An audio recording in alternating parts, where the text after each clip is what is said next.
मोहम्मद आरिफ साहब energy expert हैं, हमारे साथ मौजूद हैं। आरिफ साहब बहुत शुक्रिया सर प्रोग्राम के लिए, आपने वक्त निकाला। तो एक तरफ IPPs से बात हो रही है कि पूरे मुल्क के लोगों को रिलीफ दिया जा सके, टैरिफ में कमी लाई जा सके, और जो प्रोटेक्टेड सार्फिन थे उनको जो ये रिलीफ एक शॉर्ट टर्म दिया गया था उसमें बजाय इसके कि इजाफा किया जाता, चूँकि अब तो वैसे भी जो यूनिट्स का इस्तेमाल है वो कम हो जाएगा, लागत और इस्तेमाल बिजली का कम हो जाएगा, तो ये रिलीफ क्यों नहीं उनको कंटिन्यू किया जा रहा, क्या समझते हैं?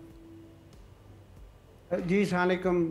मैं ये समझता हूँ कि आपने खुद ही अपने सवाल के अंदर ही जवाब है। आपने कहा कि अभी सर्दियों में कंजम्पशन कम हो जाएगी, तो अनफॉर्चुनेटली हमारा जो फिजिकल सिस्टम है टैरिफ सेटिंग का, फिजिकल सिस्टम ये है कि जिसमें बहुत हैवी कैपेसिटी चार्जेस शामिल होते हैं, और जूँ जूँ कंजम्पशन आपकी कम होती है, आपके एवरेज कैपेसिटी चार्जेस, तो क्योंकि वो फिक्स अमाउंट है, वो इन एनी केस आपको देने हैं, तो एवरेज यूनिट जो जो जो प्राइस है वो बढ़ जाती है। अनफॉर्चुनेटली ये होगा, बजाय इसके कम होने के ये इसमें और बढ़ने का चांस इसलिए ज़्यादा है कि ज़ाहिर है कंजम्पशन कम होगी। दूसरी तरफ गवर्नमेंट का ये वाला मेरे पास जवाब नहीं है कि गवर्नमेंट क्यों ये बेनिफिट एक्सटेंड नहीं कर पाई 2 महीने के बाद।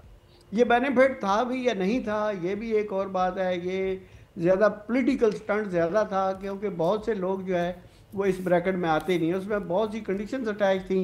एक यूनिट भी आपकी उस खास ब्रैकेट से अगर आउट होगी तो आप you are out of that benefit.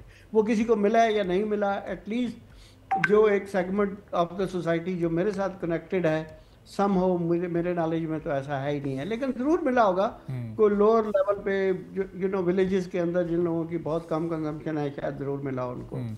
लेकिन ये देना चाहिए, देखिए ये देना चाहिए, अपनी एफिशिएंसी बेहतर करके देना चाहिए। आपकी जो अनड्यू एक्सपेंसेस हैं उनको कम करके फोकस वहाँ पे आना चाहिए, तो ये बेनिफिट बिल्कुल दिया जा सकता है। गवर्नेंस का मकसद ही अवाम को बेनिफिट देने का होता है। अगर अवाम को बेनिफिट किसी तरह से ये नहीं दे पा रहे तो गवर्नमेंट तो फिर नहीं हो रही। मैं तो बड़ी आजिज़ी के साथ ये गुजारिश तो आरिफ साहब, वो महीने जहाँ पीक इस यूजेज होता है इलेक्ट्रिसिटी का, तो वहाँ तो ये 2 महीने के लिए दे दिया, लेकिन अब जब मौसम की तब्दीली के बाद इस्तेमाल ही कम हो जाएगा तो ये रिलीफ भी फिर कम हो जाता ना हुकूमत की तरफ से। अगर उन्हें पहले कोई 45-50 अरब की सब्सिडी अनाउंस की थी तो वो हाफ या हाफ से भी कम फिर इन महीनों में हो जाती। तो ये तो आसान था पहले की निस्बत हुकूमत के लिए प्रोवाइड करना।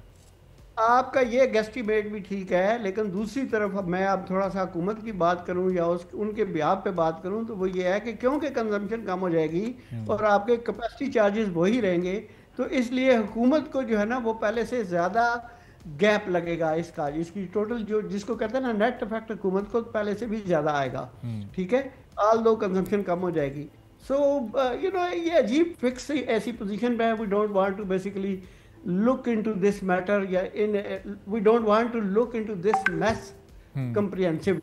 एक तरफ हम एक कोने को पकड़ लेते हैं, बाकी 3 कोने इफेक्ट हो जाते हैं। सो मेरे कहने का ये है कि कोई भी पॉलिसी है, पहले वो बेनिफिट देने वाली पॉलिसी को भी गौर कर लेना चाहिए, अभी विड्रा करने वाली पॉलिसी को भी बहुत गौर करके, इसके नंबर क्रंचिंग करके, सिमुलेशन करके फिर देखना चाहिए कि हमें ये बेनिफिट कंटिन्यू करने में बेनिफिट है या गवर्नमेंट उसमें अगर विदाउट एनी सब्सटेंशियल लॉस या सब्सटेंशियल डिफरेंस अगर गवर्नमेंट कंटिन्यू कर सकती है, तो गवर्नमेंट को कोशिश करनी चाहिए कि कंज्यूमर्स को बेनिफिट जहां भी मिल सकता है देना चाहिए। सब्सक्राइब करें और बेल दबाएं ताकि कोई खबर रह न जाए।